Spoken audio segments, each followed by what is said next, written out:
നിങ്ങളുടെ ഇഷ്ട പരമ്പരകൾ എക്സ്ക്ലൂസീവായി സൺ നെക്സ്റ്റ് ആപ്പിലൂടെ തികച്ചും ഫ്രീ ആയി ഇപ്പോഴേ ആപ്പ് ഡൗൺലോഡ് ചെയ്യൂ. അയാൾക്കറിയാമെങ്കിൽ അത് പറയാൻ തന്നെയായിരിക്കും അയാൾ വന്നത്. എന്തായാലും അന്ന് അയാളെ വെറുതെ വിട്ടത് വലിയൊരു അബദ്ധമായി പോയിന്നാ എനിക്ക് തോന്നുന്നത്. അത് സാരമില്ല, അയാളുടെ ആയുസിന് കുറച്ചുകൂടി നീളമുണ്ടായിരുന്നു. അവന്റെ കാര്യത്തിൽ എന്താ വേണ്ടെന്ന് എനിക്കറിയാം. ശരി, നീ വെച്ചോ.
ഉസ്താദാണല്ലോ, സാധാരണ ഇങ്ങനെ വിളിക്കാത്തതാണല്ലോ.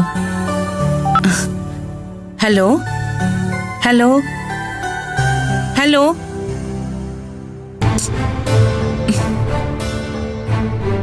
ഹലോ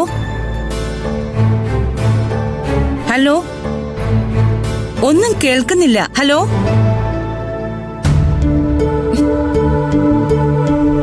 എന്തിനായിരിക്കും ഉസ്താദ് വിളിച്ചത്? ഒന്ന് വിളിച്ചു നോക്കാം.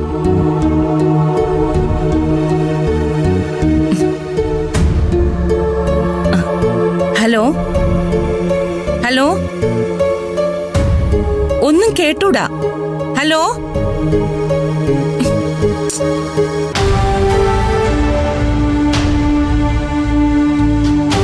എന്തു പറ്റിയമ്മേ? ആരാ വിളിച്ചത്? ആ ഉസ്താദാ.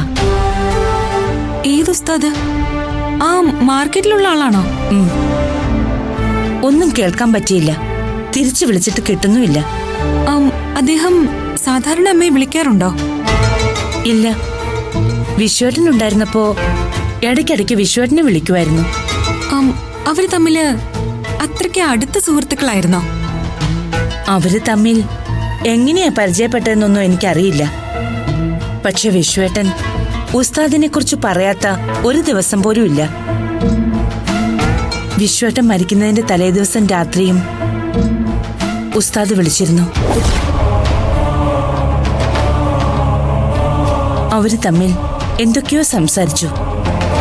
കുറച്ച് ടെൻഷനോടെയാ അന്ന് വിശ്വേട്ടൻ ഫോണിൽ ഉസ്താദിനോട് സംസാരിച്ചത്.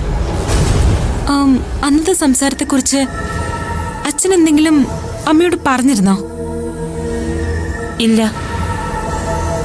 അന്ന് അച്ഛൻ ഉസ്താദിനോട് ഫോണിൽ സംസാരിക്കുമ്പോ അങ്ങോട്ട് സംസാരിച്ചത് എന്തൊക്കെയാണെന്ന് അമ്മയ്ക്ക് ഓർമ്മയുണ്ടോ? ഞാനൊന്നും വ്യക്തമായി കേട്ടില്ല. പക്ഷേ അവസാനം ഒന്നു മാത്രം പറയുന്നത് കേട്ടു. എന്തായിരുന്നു അച്ഛൻ ഉസ്താദിനോട് പറഞ്ഞത്? താൻ അതിന്റെ പിന്നാലെ ഒന്നും നടക്കണ്ട, അത് തനിക്ക് ആപത്താ, വേണ്ടതെന്താന്ന് വെച്ചാ ഞാൻ ചെയ്തോളാന്ന്. ഇതായിരുന്നു വിശ്വേട്ടൻ ഉസ്താദിനോട് ഫോണിൽ പറഞ്ഞത്.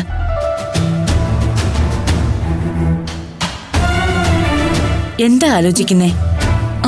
അത് കഴിഞ്ഞ് പിറ്റേ ദിവസം അച്ഛൻ അപകടത്തിൽ മരിച്ചു അല്ലേ? അതെ. ഇപ്പോഴേ നിന്റെ ചോദ്യങ്ങൾക്കൊക്കെ ഒരു പോലീസുകാരുടെ സ്വഭാവമുണ്ട്.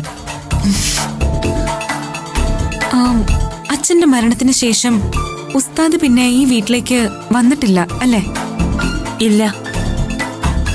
താൻ അതിന്റെ പിന്നാലെ നടക്കണ്ട എന്ന് അച്ഛൻ ഉസ്താദിനോട് പറയണമെങ്കിൽ ഉസ്താദ് എന്തെങ്കിലും അച്ഛനോട് പറഞ്ഞിട്ടായിരിക്കുമല്ലോ അല്ലേ?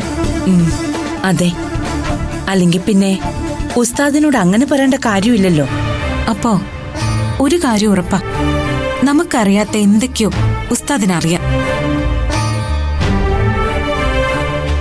ഒരുപക്ഷെ അച്ഛൻ എന്തെങ്കിലും അപകടം സംഭവിക്കുമെന്ന് ഉസ്താദ് നേരത്തെ മനസ്സിലാക്കിയിരിക്കുന്നു.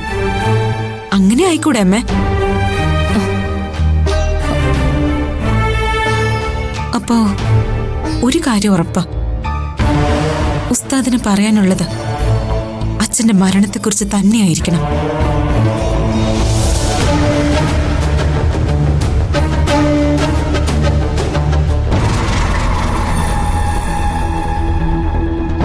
ഇവിടെ എന്തൊക്കെയാ നടക്കുന്നതെന്ന് എനിക്ക് ഇതുവരെ മനസ്സിലായിട്ടില്ല. ഏത് വിശ്വസിക്കണം ഏത് വിശ്വസിക്കണ്ടെന്നൊന്നും ഒരു പിടിയുമില്ല. ഏട്ടത്തി ദർശനയുടെ അടുത്ത് പോയതാണെങ്കിൽ പിന്നെന്തിനാ ദർശന ഫോൺ വിളിച്ച് ഏട്ടത്തിക്ക് അപകടം ഉണ്ടാകാൻ പോകുന്ന കാര്യം പറഞ്ഞത്? അതിലെന്തോ ഒരു രഹസ്യമുണ്ട്. ആരോ എന്തോ ഒളിക്കുന്നുണ്ട്. രഞ്ജിനി പറഞ്ഞത് സത്യം തന്നെയാ. അങ്ങനൊരു നാടകം നടത്തിയതിന് പിന്നിൽ നിന്ന് കളിച്ചത് ആരാണെന്ന് അറിയാനുള്ളത്. ഇതി, നിനക്കിതിലെന്തെങ്കിലും പങ്കുണ്ടോ? നീയും കൂടി അറിഞ്ഞോണ്ടാണോ ഈ നാടകങ്ങളൊക്കെ നടന്നത്? ചേച്ചി എന്തൊക്കെയാ ഈ പറയുന്നേ? എനിക്കിതിലൊരു പങ്കുമില്ല. സത്യം പറയതിയേട്ടാ, ഇങ്ങനെ ഒരു സംഭവം ഇവിടെ നടക്കുമെന്ന് നിങ്ങൾക്ക് നേരത്തെ അറിയായിരുന്നോ? എടി നീ, എനിക്കൊന്നും അറിയില്ലെന്ന് ഞാൻ പറഞ്ഞില്ല ചേച്ചി. നിനക്കറിയാം ഇതിന്റെ പിന്നിൽ എന്താ സംഭവിച്ചെന്ന്. നീ അതൊക്കെ രഹസ്യമാക്കി വെച്ച് ഒന്നും അറിയാത്തതുപോലെ ഞങ്ങളോട് പെരുമാറി. അതല്ലേ സത്യം? എന്താ നിങ്ങൾ രണ്ടുപേരും കൂടി എന്നെ ചോദ്യം ചെയ്യണോ? ചോദ്യം ചെയ്തതല്ല, ഞങ്ങളൊരു സംശയം പറഞ്ഞതാ. നിങ്ങളുടെ ആരുടെയും സംശയത്തിന്റെ മുൾമുനയിൽ നിൽക്കേണ്ട ഒരാവശ്യവും എനിക്കില്ല. നിങ്ങൾക്കൊക്കെ അറിയാവുന്നത് മാത്രമേ എനിക്കും അറിയാവൂ, അല്ലാതെ വേറെ ഒന്നും അറിയില്ല.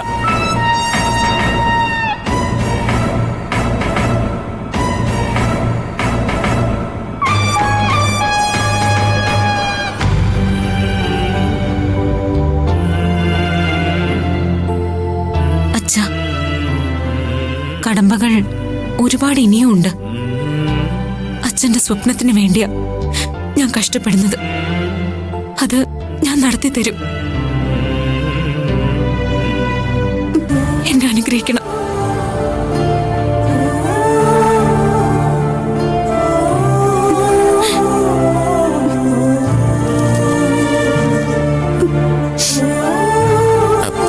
ദർശനെ,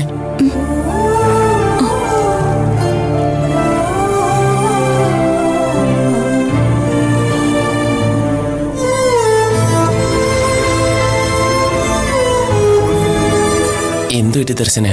കരയല്ലേ? ദർശന എന്തിനാ ഇങ്ങനെ വിഷമിക്കുന്നത്? ഉറപ്പായിട്ടും ദർശന പരീക്ഷ പാസ്സാവും. ഇപ്പൊ കണ്ടാലുണ്ടല്ലോ ഒരു IPS കാരിയെ പോലെ തന്നെയുണ്ട്. അടുത്ത മാസം എക്സാമിന്റെ റിസൾട്ട് വരും.